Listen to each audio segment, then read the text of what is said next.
Welcome to the second in the special lockdown series on the history of Fort St. George.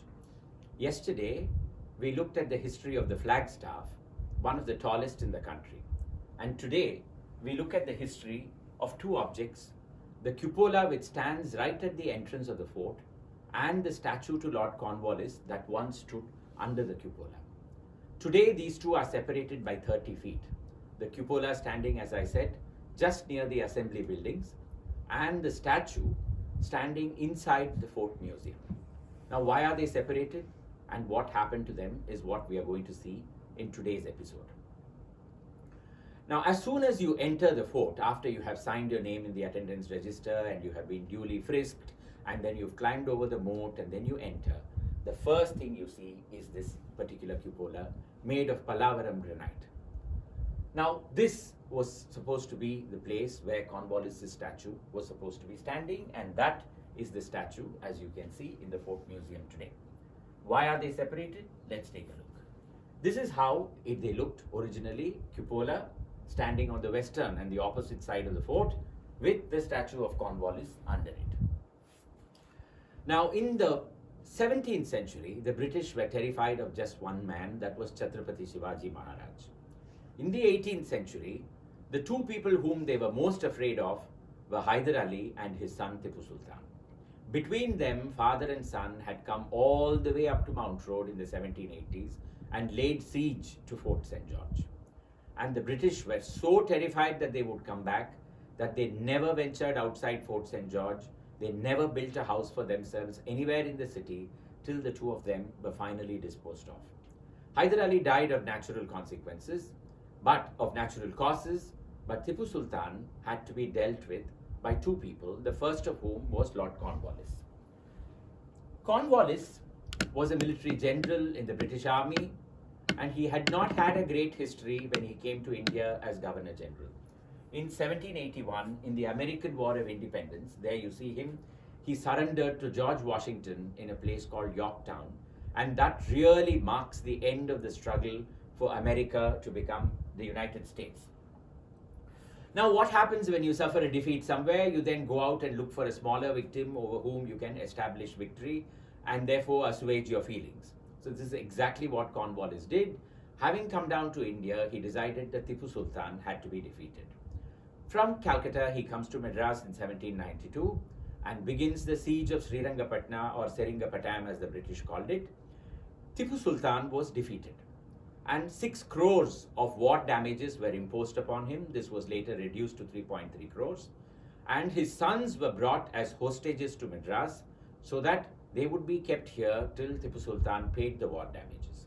In 1794, Tipu Sultan paid up the money and his sons were returned to him.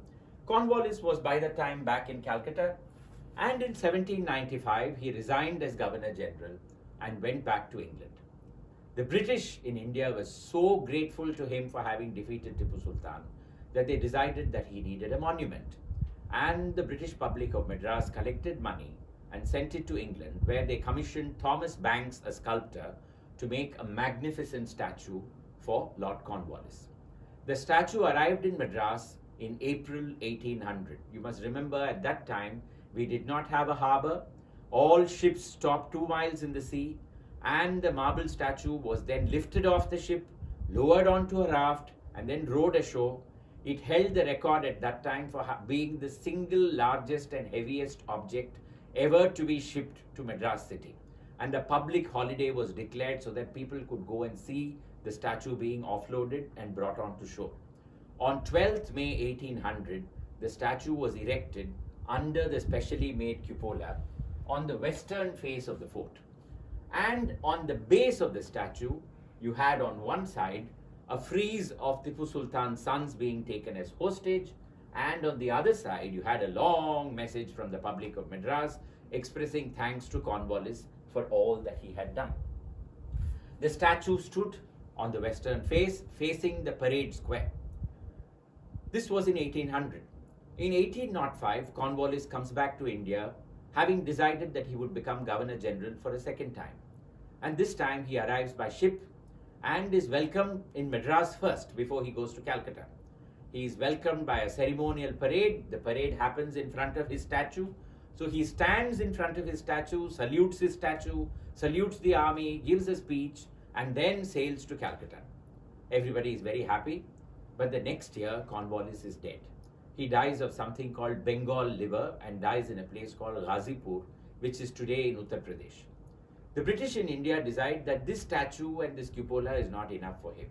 They want to have a much bigger monument to him, so they collect money once again, and this time they decide that they are going to put up a huge object called a cenotaph. And this cenotaph they erect at the intersection of the village of Tenampet and Mount Road, and which is why we have a cenotaph road even now leading to that particular spot. The cenotaph, as you can see in this photograph, was quite an ugly object. It had Victorian arches at the base, it had pediments, and then it had a dome, then it had a steeple, then it had a knob. It was something like a Victorian pergola married to a Burmese pagoda. And it was under this that they decided that that statue, which is in Fort St. George, they decided that they would shift and they would place it under this cenotaph. This cenotaph was erected in 1808 or so. Statue was in Fort St. George.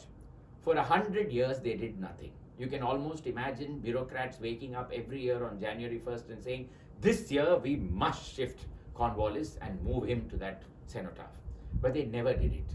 They kept postponing for whatever reason it was till 1905, when they decided enough was enough. And then, having taken crowbar and axe, they prized Cornwallis out from under his cupola, and they decided to shift him to the cenotaph, which was in Tenampet. Or was it? No, it wasn't. By the time, it had shifted from Tenampet to Rajaji Salai or First Line Beach. Nobody knows how or why. But they must have moved it once again with crowbar and axe, and this enormous object shifted all the way from Tenampet to First Line Beach, where it was made to stand in front of what was called Benting's building. The building doesn't exist anymore, but today there is a new structure here called Singaravelar Maligai, which is today the headquarters of the Collectorate of Madras. You can see the cenotaph standing there, where it stands even today. And so the statue shifted and it was finally moved to the cenotaph. Somewhere in the process of transporting the cenotaph, as you can see, it lost that spindle, it lost its orb. All those were damages that they just forgot about, and the statue stood there. British dusted their fingers and said, excellent, we have moved Cornwallis to his cenotaph, but the statue was not going to remain there for very long. 1 year later, they discovered that the salt air from the sea was attacking the marble. They called an expert from Bombay, and he said the only thing that you can do is to shift the statue. Statue can't be remaining in the open like this. It needs to shift to an inside location. This time they shifted it to the reading room of the Connemara Public Library. So finally, statue came to rest in the reading room of the Connemara Public Library on Pantheon Road, where it remained till independence. In the 1950s, Rajagopalachari was Chief Minister of Tamil Nadu, or Madras State as it was called at that time. And he said, I don't want to see this man in the Connemara Public Library. Shift him to Fort St. George. So the government decided, excellent, we've got a cupola which is standing on the western face of the fort. Let's move the statue to the cupola. So the statue was once again taken out and wheeled all the way to Fort St. George. Only this time they realized that the cupola was no longer standing on the western side of the fort. If the statue could move and the cenotaph could move, the cupola also could move. In the 1930s, the governor of Madras, Lord Erskine, for whatever reason, had decided that the pergola or the cupola would look much better on the eastern face of the fort, which meant it stood right at the entrance where visitors came in. Rajaji once again didn't want the statue of Cornwallis welcoming visitors to Fort St. George. He said, push the statue into the museum, which is why we have statue inside museum, cupola standing just 30 feet away, and never the twain shall meet. This is yet another of those strange stories that make up Fort St. George. Tomorrow, having looked at the flagstaff that kept moving, the statue that kept moving, the cupola that kept moving, tomorrow let's look at the 32 granite pillars that kept moving. Everything kept moving in Fort St. George. Have a great time and be careful and stay safe. Bye-bye for now.